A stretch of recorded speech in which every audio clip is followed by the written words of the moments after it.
Hello, and welcome to This Conversation Matters, a weekly show about the social issues shaping our communities, from race and inequality to justice, economic opportunity, and overall well-being.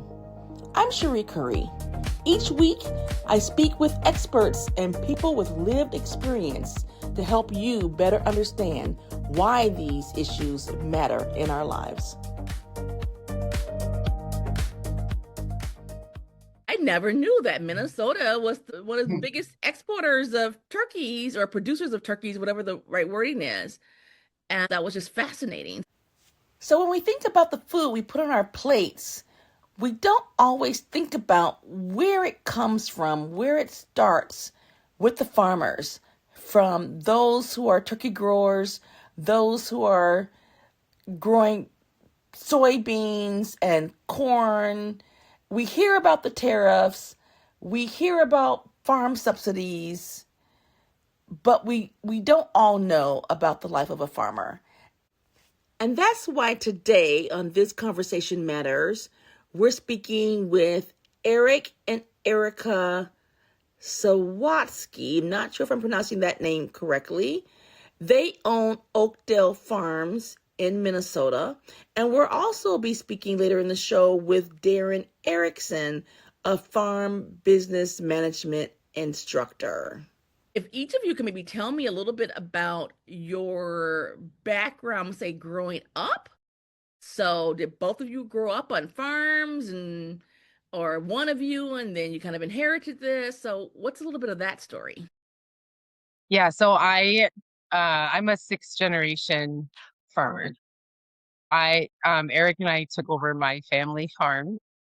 So, I grew up on it, getting, boots on the ground, hands dirty. I went to NDSU at North Dakota State University with plans to actually be a large animal veterinarian. And then in the middle of college, I changed my mind. So after college, I worked for the Minnesota Turkey Growers Association. And so that is a membership organization that represents, our turkey industry within the state of Minnesota on all sorts of levels. So, promoting turkey, legislatively, they promote us. And so that really, kind of got my foot in the door in the turkey industry. Even though I grew up in the turkey industry, it just kind of expanded my knowledge. And then after that, I came home to farm. And while I was working for the turkey growers, Eric and I met. We met through that job. And then we got married, and then we came home to farm. So I've now been farming 9 years, I think, as my full-time, career. Mm-hmm. Okay. Yeah, and then I actually grew up in Wright County and dairy farm. So my family had a dairy farm. My dad bought, so he had left his family's dairy farm, went off to meat cutting school in the 70s, and then decided not to do meat cutting and was doing some construction. And then the farm income was doing really well in the 70s and the early 80s. And so he moved back to our home area around Waverly and bought a farm that was for sale. But he bought it at the beginning of the farm crisis. So he bought it with over 20% interest rates, bought land, bought a barn, bought cattle, bought farm equipment, all on credit. And we ended up selling it in the mid 90s because we just couldn't keep the finances up. And so I didn't have a farm to go into after high school. I actually really got interested in FFA and ag education. And so I became an FFA advisor, an ag teacher, and so I still do that. And so when we decided to come back to the farm here right now, and at that time 9 years ago, and still to this day, Erica is full-time farming, and then I teach high school agriculture. So I'm off the farm during the day, and then I'm on the farm in the evenings and the weekends, and part of the summertime. The goal is to get down to part-time teaching. I don't think I'll be able to completely leave the classroom just because of the cost of health insurance and the ability for us to get enough income off this farm. I don't know that we could have both of us be able to financially do that. There might be a way we're working on some diversification things that might get us there someday, but we're not putting all the eggs in that basket. So. Okay. And I know that was one thing too that Deron had mentioned, that there's a high percentage of farmers who basically have supplemental income. I mean, some of it may still be farm related, but so what Yeah. are you, and since you're nodding, yeah, what is your thoughts? Yeah, and in fact, Erica, we just had the first semester here where she was teaching an online poultry education course at Ridgewater College in Wilmer too, for supplemental as well for her too. So Okay. yeah, I mean, it's just a standard around the entire industry that you don't see an entire family. It's very rare to see an entire family be able to live off of the farm, and so we've known that going into this that this is the case for us, and we hope that we can make a change before it's time to retire. But I mean, I still got 20 years yet before there's a good chance of even early retirement, and I don't see that change happening. And why is that? You know, is it like a government related thing? Again, not enough subsidies, not enough whatever, because some of your stuff you can't sell unless government is involved. That's how I view it. That's me as an outsider who has only like been on the farm in terms of we go pet animals, you know, but in terms of the business, right, in terms of the exporting, all this government regulation and oversight and to a certain degree. So what is it that makes it difficult to make it full time for the entire family? Well, probably the hardest thing across this isn't just the poultry industry. This would be all of agriculture. Is that most of the commodities we sell, we are price takers, not price setters. So we are basing it on the market price. We raise our turkeys for a smaller company called Ferndale Market out of Cannon Falls. There's about 10 partner growers, and so they have been able to set their price differently than what your larger poultry companies are doing, turkey companies. But it still doesn't make the margins enough to draw in enough income. So corn and soybeans, they're pretty much where that market is, and we have a little bit of flux based on how we make a decision of when we're going to sell the crop. But for the most part, we can't go out to the consumer and change the crop price ourselves. Okay. So diversifying is probably the best way. Most farmers are finding a way to do that, finding a commodity that you can set a price for.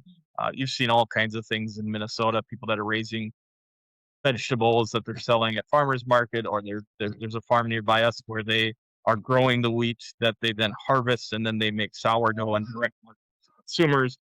And then they get to set the price, and the margins are a lot higher. So that's a choice that a farm has Okay. to make. Is I think that we went very um, silo type agriculture in the last generation, where farms went to just dairy or just one or two crop varieties. You're going to see that this generation is going to diversify a heck of a lot to make that income possible. But it's probably, also important to understand that with farming, our inputs are super high. So like the equipment that we need to, to plant our crops, to harvest our crops, they cost a lot of money. Like they can be six digits. And so, but then not only that, but like, our seed costs and if we have to put any fertilizer to like all of the costs involved in farming are pretty high. I mean, that's important to understand too, that our input costs are incredibly high. And so if you don't have increases in that crops that you're selling or you know that offset your margins, like what he talked about, margins can be pretty slim. And so that's what makes it difficult. And yet it's fun or something, I have to say. What is it that makes people stay in the business if it can be like, this is one of my second jobs, right? I get a day job that's 9 to 5, so I know how it goes. But and I find journalism fun, that's why I do it. It doesn't pay a lot. Yeah. So what's for you, like what keeps you in it if it's meaning you have to still work 2, 3 jobs? Yeah. That's a really good question. For people that are not in farming, it may not be relatable, but there's a few different reasons. And so I think, first and foremost, Like I mentioned, I'm the sixth generation, right? And so my family farm, we're a homestead farm. My great great great grandfather homesteaded our farm after he fought in the Civil War. And so when you think about, historically, I mean, that's a long time. Well, myself, I have so much pride in that we have owned this land for 156 years, or 159, excuse me. So it's been in my family that long. So I have an extreme amount of, um, pride to continue on that legacy. And then, when you grow up with that, and you have children, there just is like, I think there's this bigger, just I think passion that you want to be able to pass that down to your children. But then also just the fact that, we're growing food to feed people. And there's just a huge amount of pride in that as well, that we have that responsibility and so much of us, and, enjoy it. And so those are a few of those reasons. But I think farmers in general are movers and shakers, right? So they want to get their hands dirty. They want to keep busy. They're movers and shakers, and they want to make a difference in the world. Okay, I like that. And how much of that, and then we can go back to the commodities kind of talk. How much of that is like in your consideration? Like you have the two daughters, and that's in your mind, like this is when they're gonna inherit one day, and you're gonna instill that love and that pride that they're gonna want to keep that land. It's like, is that in the back of your mind a lot? Yeah. Yeah, for sure. For sure.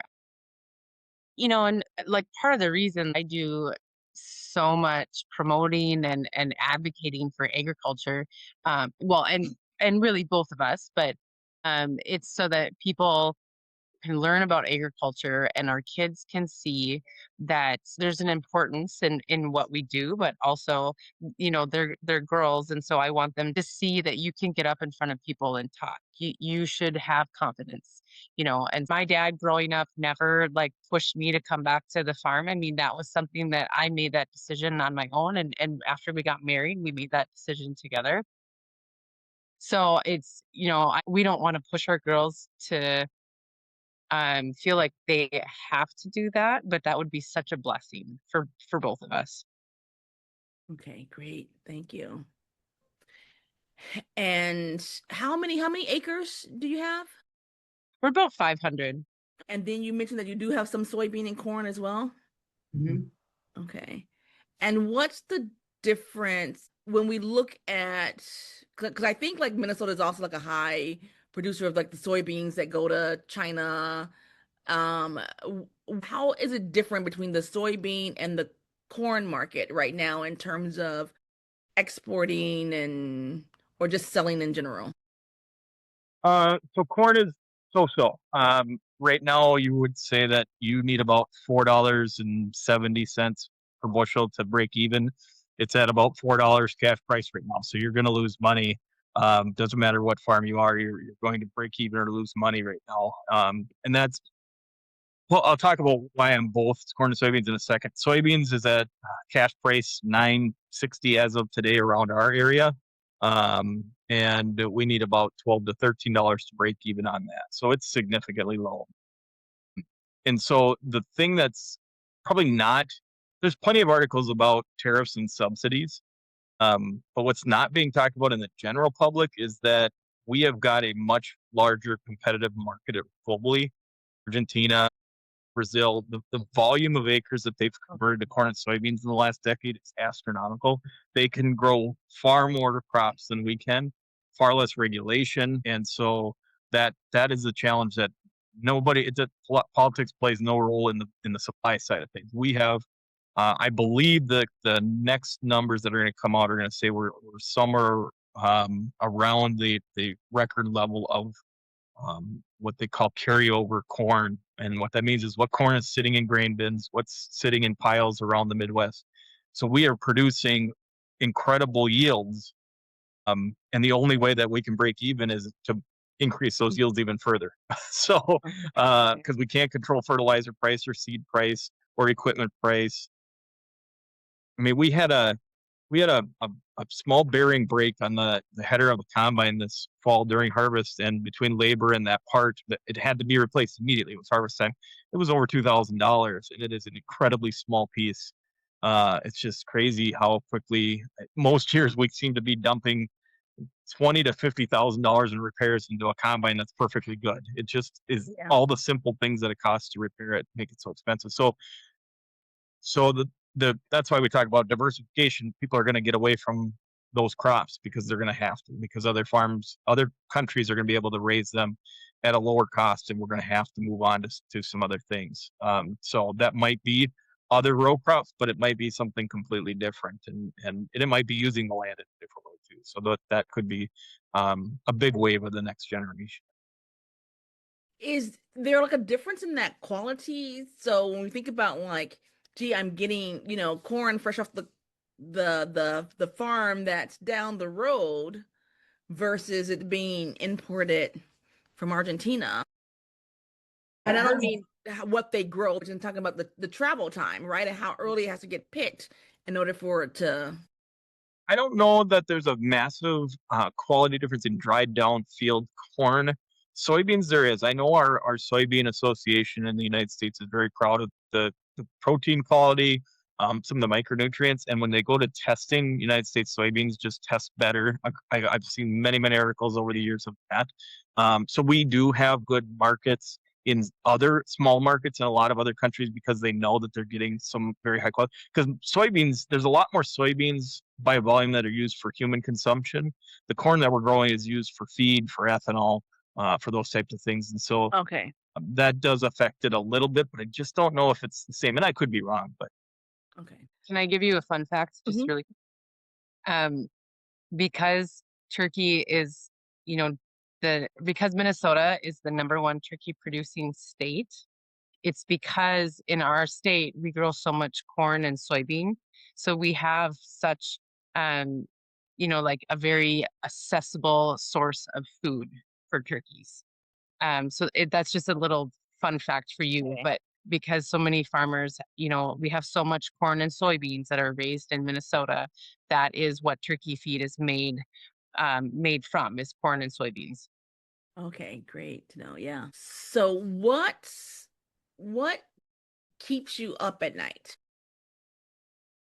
It's different for each of us. Yeah. You can go first. You're laughing like you already know. Well, I don't sleep much, and it's not because I'm stressed. It's because I never have. I'm just not a sleeper, and so I'm always working in my head. I'm always something's always on my mind. 2 nights ago, we have on our farm site, we've got 5 grain bins, and the system to move the grain from bin to bin was put up, I believe, in 1981. So it's aged out. It's time to move on. So we have to buy a new system. Bare minimum, I'm expecting to spend $40,000. So I had found one on literally Facebook Marketplace where farmers buy stuff too. That was down in Iowa. And so I've got a guy that works on green bins, and I was working back and forth with him on that. I'm thinking all night long, like, what kind of negotiation I'm going to put into the finances side of the business. What's the next? That's the business side of the farm. Okay. And my time thinking about. Okay. I think for myself, it's probably overregulation from government. I don't mean to say that and sound like a super conservative farmer, but I come at it from the turkey side. When we look at the diseases that impact our farm, I just believe that if you have so much over regulation, it sometimes prevents you from doing the right thing or a good job. And so I think that as we move further into the future, we're going to continue to see lots of regulations for us, and that impacts the job that we do on the farm, truly. Okay. Now I'm going to compare this to, again, what I can think of. I come from a family of teachers. And so you think about your family of farmers, that's all my mother, my grandpa, want everybody to become teachers. So I did a little bit. I got this much teaching in me. But thinking about it, the scoring systems, right, and how big that became, that the schools ended up just wanting to make sure they hit their metrics on the testing scores, that some of the other teaching suffered because it was just more important to get those numbers out. So is it a little bit like that when you talk about something that's suffering? There's so much regulation that maybe what you know is really what's going to work. You can't devote as much time to it because you got to hit certain other kind of metrics of the regulation. The Okay. bigger the business, the more diverse your staff can be. And we are a staff of 3. My father-in-law is here part-time as well. Whoever does biosecurity plans, whoever submits records to FSA office, whoever does the crop reporting systems, that's all us. And we are wanting to be out in the field and in the barns, working with our animals, doing what's right for them. And if we got to spend all our time, I spend a lot of time on a computer to be a farmer. Then that's filling out paperwork is what it really is. And so if you're a bigger farm and you have a lot more employees, you can have somebody sit in an office and do that. But for us smaller farms, we are everything. We are HR, we are maintenance, we are the actual farm hands. And so the regulation just puts that much extra burden on us, and we don't get to be experts at any of that stuff. And whereas a larger farm could have an expert at paperwork. Got it. What is considered a large farm, or are you considered small? Are you considered medium? So you're small, 500 acres. Yeah, in acreage we're small, and it's kind of a funky answer. In Minnesota, they define it, I think, as $1,000 of gross income makes you a farm. So then they take farms that are raising vegetables and don't need very many acres compared to a grain farm. We have some neighbors that are 15,000 acres plus around us. So we are very small in that sense, but 500 acres is larger than the average in Minnesota. It's somewhere around that 300 to 350 acres. So we're bigger than the average, but in terms of grain production, we're a small farm. In turkey production, I think we consider ourselves very small. Yeah. Okay. Turkey production, we're pretty small, but when you look at having crops and livestock, we're busy. I mean, it's a balance, especially in the spring and fall when we're planting or harvesting, and then you're also taking care of your livestock. Whether it's turkeys or cattle, it's a balance. Okay. What do you see? You talked a little bit about kind of the future and what you kind of maybe hope for. What do you really see coming that's going to help you?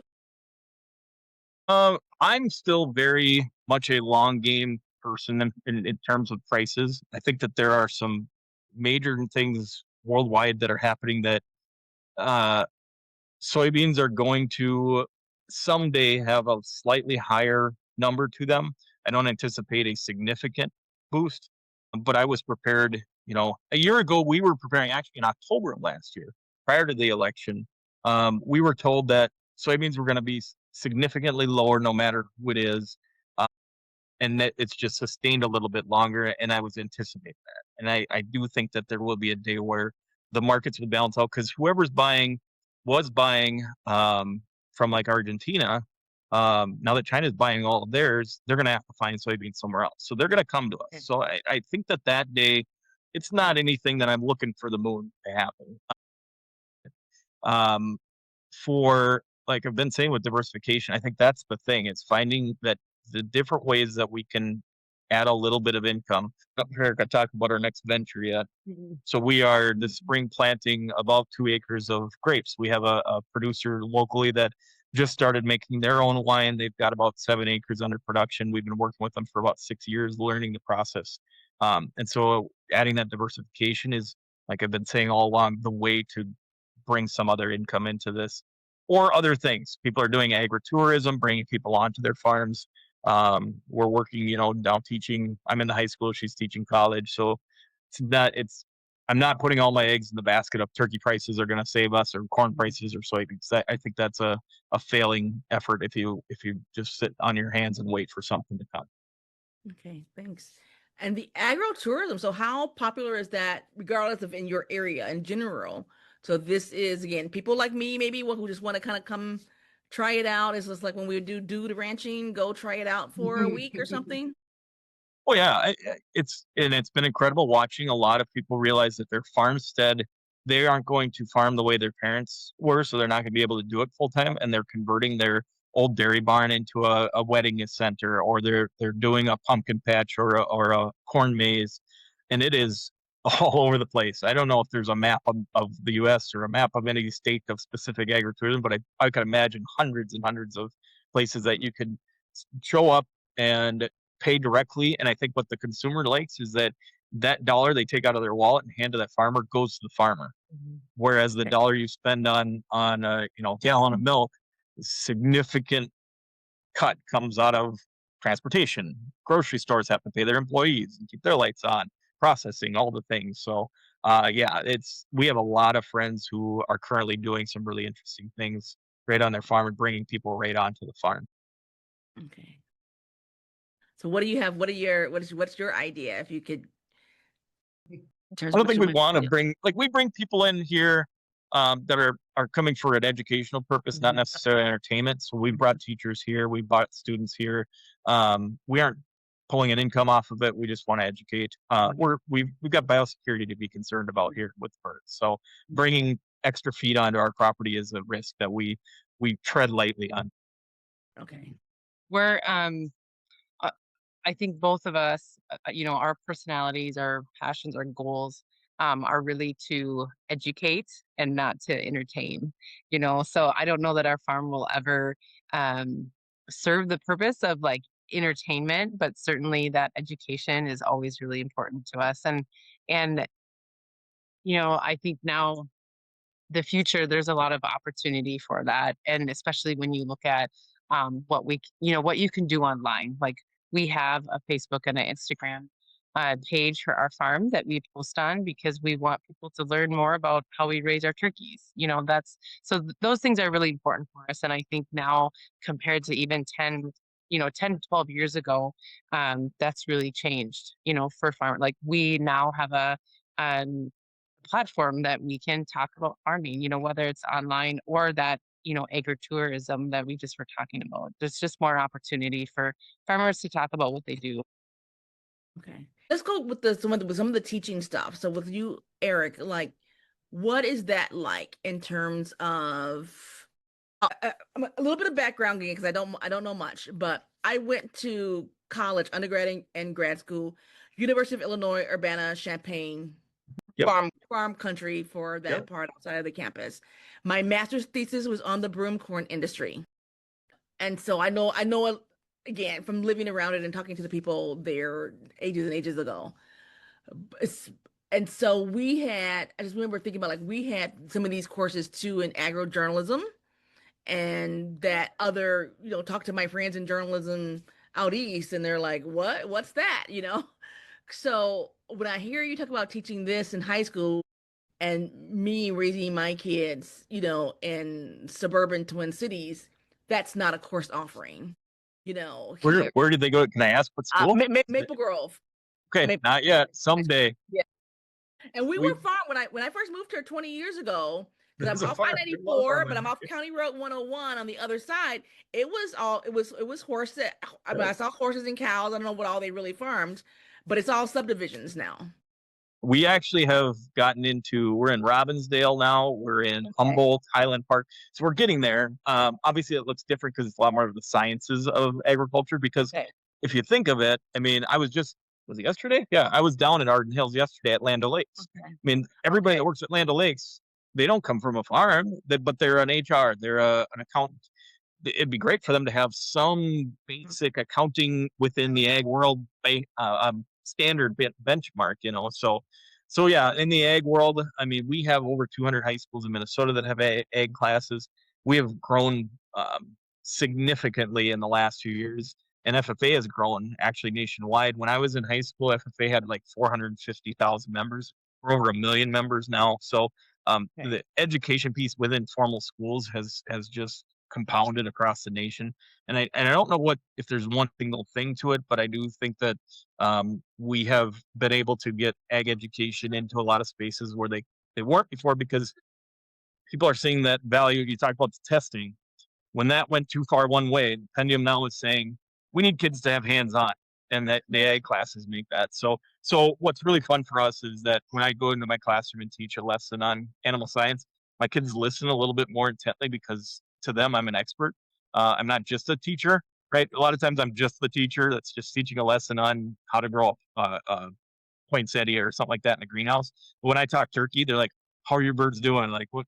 Tell us how the last shipment of birds went, and everything like that. So that makes it real. And then when we bring them out here, there have been times I brought kids in my animal science class out the first day. Our birds come as a day old from a hatchery about an hour and a half away.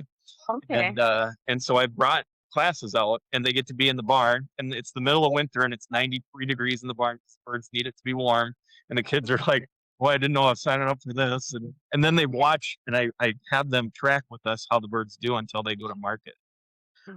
That's the most real education you can get. So I love doing that. And then we've brought, like I've said, teachers out here to show what's going on. We've talked about putting viewing rooms on the side of the barns so that they don't actually go in, so the biosecurity is safer. Those are investments we want to do around here someday. Okay. And then you can do the live cam, the 24/7 streaming, right? So you get pretty bored pretty fast. Just birds walking around. I think it's fun. I think it's fun. How old are they when you sell them? They are between 12 and 13 weeks. Okay. So on our farm, when they go to market, they'll be, 13 to 15 pounds. And so that is like the bird that you would eat on Thanksgiving. When they go to the grocery store, they are going to be a whole bird you would buy. Okay. So they're how many pounds when because you're selling them you're not selling them to the grocer, you're selling them to somebody else, and then so they sell them to the grocer? Yeah. So, Mhm. so we're a grower partner with Ferndale Market. So they have their own brand and their own on-farm store. So our turkeys will either go to their on-farm market, or they will go to a grocery store. Yep. So that family, their brand, they sell, they produce more than what they can sell in their store. What they don't sell in their store, they have customers that they sell their products to grocery stores. Some of our other, either on their own farm in Cannon Falls, or some of the other grower partners, they'll be raising heavy toms. And so those toms they'll be raised until they're 40 to 50 pounds. And so that's a much larger bird, but they are used for different types of products. So like your deli meat, your giant turkey legs, or like your snack sticks, ground turkey, those types of products are made from heavy toms. So not on our farm, but other farms. And so they also sell those types of products. And I know they supply a lot of turkey to the school food system in the Twin Cities, colleges around the area. So they do sell their products to other, places than just grocery stores and their on-farm store. Okay. And that's just I'm trying to understand too. So when you sell them, are you selling them where, I don't know what the technical term is, but from to the end of their life, or is somebody else getting them from you? They're still alive, and then they are doing the slaughtering and the butchering. They'll go on semis the day that they'll be butchered, but they'll be slaughtered at a slaughter plant in Marshall. Okay. And we've been saying contract growers, so we don't own the birds, and that's been one of the things that I guess we haven't talked about that's made us stable is we are not the owner, and we aren't holding the fiscal risk completely over our head, because if all of a sudden there was a massive amount of issues in the turkey industry and sales, we still have a contract that says how much we're going to get paid regardless, and that's abided by. And so that's been a big, what does not keep us up at night is the significant peaks and valleys don't hit us. We're just kind of at an even keel all the way financially with that. Okay. Okay, that's very good to know. So you get to own your land, but it's like you're kind of renting the birds in a sense, and then they go back, or I don't know. That's yeah. Well, they're utilizing our barns and our feed bins and our labor, basically. Okay. So they pay for the birds, the heat, veterinary bills if those are needed, the feed, and then so they'll get the bulk of the income if there's a good year. We do risk not getting that bulk, but they've been very great to us. In the good years, there are bonuses to us growers. Okay. What is anything that I did not cover that you think maybe it's more of the advice to an actual other farmers out there. And part of the advice I'm hearing is diversify. If you're not already diversifying, diversify. But is what other? And you got a chance to talk to Deron. I don't know if he was able Yeah. to state this or not, but Minnesota, we're lucky. We have the most robust, strongest farm business management instruction program in the nation. There's hands down. If you go anywhere in the rest of the country and then have a conversation with farmers about what they have for farmer training and support and how their farm finances work, nobody can touch what we've got. And so because of that, my advice is to find somewhere, some way. I know the rest of the country doesn't have the same, but there are farm managers out there that can help you. A lot of times it's private industry, it's not educational, so there is a higher fee to that. But get somebody to show you not only how to do books, but every year to analyze those books with you at the end of the year. That's the biggest benefit is at the end of this year, Deron will be able to tell us, hey, it wasn't great, but you're doing better than the average, or you're a little lower than average, or whatever. If you're just stuck in your farmhouse on your computer looking at your numbers and the negative dollars and the red ink, you could freak yourself out, and that's where the farm stress kicks in. And it's so great to have that support system, that safety net around you of advice, and they know other resources if it gets worse and you're really stressing out. They know who to call and who to help you out with the really tough decisions. Okay. Great, thank you. And one last other question is, I'm just trying to help paint the picture of like a typical day on the farm. So the teaching part aside, what's a typical farm day? And how your kids are even involved in that. I'm trying to color over here. Yeah. Here, have another one. Yeah, I mean, we start out our day with obviously getting our kids to where they need to go, which is school to take care. And then it's taking care of our turkeys. And so we always have two different age flocks on the farm. So we have a younger flock and then an older flock. Because we just kind of have a constant turnaround, and so I always have little birds in my brood barn and then older birds in my finisher barns is what we call them. So taking care of the birds, and then really it kind of depends on the season. If it's planting time, then we're out in the fields planting. If it's summertime, we're working on outside projects or fixing something in a barn. I mean, there's always stuff to repair or work on or add on to. And in the fall, then we're in the fields again. Winter time, it's a lot of piece of equipment needs some maintenance, or and so it all is just based on the season. But our days always start with getting our kids to where they need to go and then taking care of our turkeys. Okay, thank you. And then I said it was that was the last question, but one more in there. I just thought about with the students who have come, is that usually like a fall, like at the beginning, or are you usually doing that in like a spring time when they kind of come in? Only taken a class in for one flock, and that was a fall time one. That was 2 years ago. But we've had teachings out here in the summer. It really wouldn't matter. Okay, thank you. Anything I missed that you want to?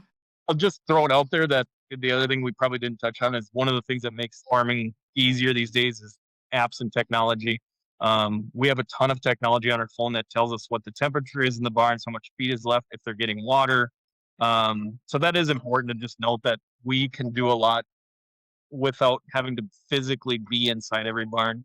Helps with biosecurity. We're not walking in the barns all the time, but it helps with peace of mind and being able to catch a problem early on too. So I don't think we had that in anything, but it's critical that people know we live in a high tech world in farm now. It's crazy how much we're doing. I know I've seen it with the drones, right? That can fly over the acres and you can see the stuff. Yeah, definitely technology makes a difference. So, okay, thank you so much. I really appreciate it. Okay, talk to you again soon. Bye bye. Right. Bye. And now we're speaking with Deron Erickson. Yeah, my background, I'm a farm business management instructor. I've been a farm business management instructor since 2020. Before that, I was a high school ag teacher, and I also own and operate a farm. And did you grow up on a farm? Yep, grew up on a farm. Yep. Okay, can you tell me a little bit about that, whether it's crop or animals? I grew up on a pretty diversified farm, um, mainly feeder cattle, but also corn and soybeans, wheat, Okay. that type of thing. And when I took it over in 1996, I, um, was doing my high school ag teaching, but also doing corn and soybeans. Okay. So now it's corn and soybeans. You're not doing feeder cattle anymore. No Okay. livestock, And so what made you go into the ag teaching?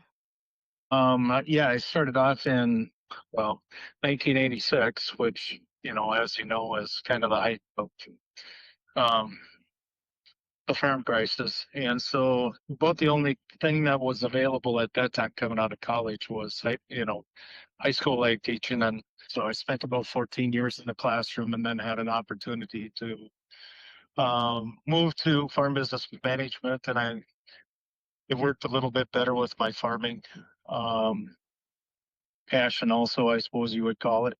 So um, I transitioned then in 2000 over to um, teaching farm business management. Okay. And tell me a little bit about that. What does it mean to teach farm business management? So farm business management is a program through the community and technical college system. So farm business management, what we do is students pay tuition, and the students can be, a wide range of ages from 18 to 70, all stages of their farming career. Okay. And we mainly teach record keeping, but then assist in assembling balance sheets, cash flows, and a business analysis at the end of each year. In addition to that, we also talk about transitioning from generation to generation, as well as a myriad of things that come up, mainly dealing with the finances of the student's operation. So you've been in this business a long time. So in terms of what we're seeing today, that financial pressure, whether it's like low commodity prices, or how is it with the fuel, the fertilizer, right? Interest rates, whatever it might be. Yeah, there's ebbs and flows in the or in farming um, industry, and highs and valleys. And so, right now we're in a financial valley. This started in 2021. 21 was kind of a peak, and then we've been slowly dropping since 2021. And the last 2 years have been probably, well, net farm income is at a low. I mean, at real low. Very similar to 17, 18, 19, where we were very dependent on for any profitability on the farm for to government payments. And this year and last year, I would say that the government payment is making the producer breaking even. That's about it.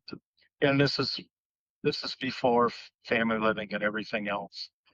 And so we're struggling. And you're seeing that across the board with farms, not just your own, right? Oh, that's across the board. Okay. Um, So what are farmers saying today then, given the situation? What are they looking for? What's gonna be like the main goal? I don't know, in terms of, is it certain, lobbying with the government? Is it just about waiting it out? Is it coming up with new ways from technology or whatever else? Is it all of the above? yeah, I would say there's a couple of things going on. Obviously, the tariffs with China, is a frustration, I would say, because it's affecting the demand for the product. Yeah. And so that's a frustration. I think one of the things that is weighing on this is, for corn, for example, we've got a record uh, export market and usage. Okay. So demand is really good, but there's such a big supply because this past year we're just swimming in grain. And that's competition within the state as well as other states as well, because corn is a Right. worldwide. Yeah, South America. Yeah, we just haven't had a problem in production any place in the world, Okay. and so we're just swimming in grain and big supply. Even if demand is high, it's still prices aren't responding. So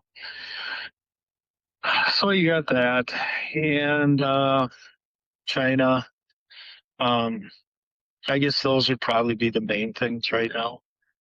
Yeah, so they're looking for some government help because it's a government made problem. Okay. Does that make sense? Yes. Yep. Absolutely, it does. And so there's really not an answer that is in control of the farmer. It's out of their control. The marketplace really isn't in their control. But any government money that comes in, it really flows right back through to the supplier, to the input supplier, and keeps them going because obviously we need them to provide the inputs. And when we talk about the government made problem, and I don't know if this is how much of a problem at all, because I don't know how much percentage is still family operated versus hired help. Yeah, I would say most of all the farms that I work with, they're incorporated as a family, Okay. not as a outside entity. So how does that tie into then? Let's go into like family succession planning, right? We hear all these, the stories anyway about, people wanting to move to the big city. Big city is all relative, depending upon what side of the town you're coming from. Or, the kids going off, to college and maybe don't want to come back. Or they're coming back a lot later, maybe in age than they used to decades ago. And that brings up a point I probably should have pointed out beforehand. The profitability of the farms. Um, oh man, I would say probably 75% of my farms have outside income that is helping subsidize the farm. It might be a diverse entity, um, or it might be the wife is off working as a nurse or someplace. And so, yeah, younger kids coming back a lot of times will link up with a larger farmer. Um, and the larger farmer will provide machinery for younger farmers that is, working for them. I see that more often right now. Sometimes when they're coming back and they're a little older, um, dad's ready to retire, and somebody's coming back and taking it. But it kind of depends on how many acres and how many family livings can the farm support. Okay. So what are you seeing happening the most? As far as transitioning is concerned, Right, with that succession planning within families. Or is it that they're selling more of them having to sell their farms off to a neighbor or whatever else, or yeah, there's a little bit of everything that okay. goes on. Um, I work with quite a few guys that have uh, farming heirs working to acquire the operation. Their daughters, their son-in-law's daughters, whatever, that are coming into the operation. It's really a hard industry to get into if you don't have some kind of relatives, to get you started. So, um, yeah, some of them have gone off and they've worked someplace else, and then they come back. Um, but there's quite a few that also have stayed around the community and never left. Okay. So it's a little bit of everything. Okay. So when you have the families without the farming heirs, and they don't have a real estate development to sell their place off to the build up, and maybe there are some of those more than I know of. Who knows? What happens? Mostly happens? Yeah, mostly either they sell, some people just sell the land and take the money and do whatever. And mostly though, the guys will keep the land and um, rent it out to the neighbor. Okay. And then sometimes, if they're not ready to be done working, they'll go work for the neighbor also. Okay. What would you want the general public to know? Farming is, we're we're a big part of the rural development landscape out in rural Minnesota. Because we're an industry that takes in money, but spend most of it in rural Minnesota also. Okay. That money coming in isn't just supporting the farmer. It's not like the government payments, for example, that come through. Yes, they come to the farmer, but the farmer passes those dollars along to the implement or the seed company, the fertilizer company. It doesn't just stay with farmer, Yeah. the landowner. We're just a kind of a pass-through entity. Yeah. So that money just flows right back into the community by giving the farmer that money. Okay. It's going to be spent. Good point. Thanks for listening today. I'm Cherie Curry, and this has been This Conversation Matters on Power 104.7, supporting the mission of the Minnesota chapter of the National Association of Black Journalists. Follow us on Instagram at NABJMN and me at Cherie Curry Media. And be sure to subscribe wherever you find your podcasts. Let's keep the conversation going.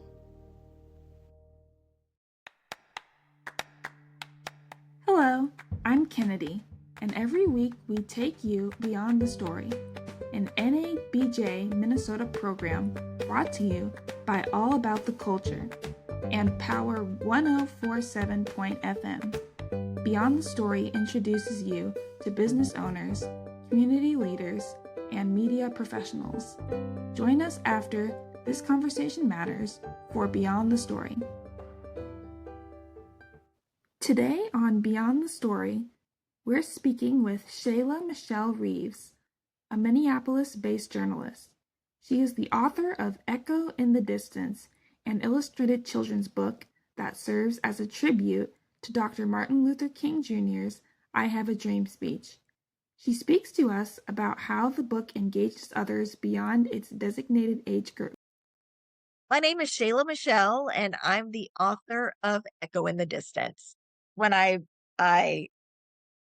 completed the book, the publishing partner, and which my publishing partner for this book is Melanin Origins. They're based in Texas. And they're like, so you have to give this book an 8. I always say grades 3 through 5, but the interesting thing is people who buy books for young readers. I've had people who have grandkids who were like, oh, my granddaughters are 6 and 8, but they really love this book.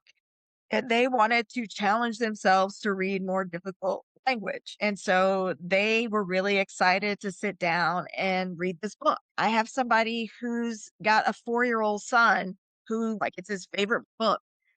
And there's something I think in the way that it reads. There's a lot of places in it where it calls for you to just listen as the thunder rumbles, just watch, where it's got the portions where it calls for your attention, where I think for younger listeners, even if you don't know how to read, the way that the language is structured, it still grabs your attention. And so I also look at it as a book where some people may say, well, the words may be hard. Well, history is hard too. And so we don't necessarily get to choose history. And so I don't think that you should choose to put down an interesting book because the words are hard. We can look up hard words, and we can also choose to stay engaged in an interesting book. I'm Kennedy, and this has been Beyond the Story, a project associated with This Conversation Matters and the Minnesota chapter of the National Association of Black Journalists.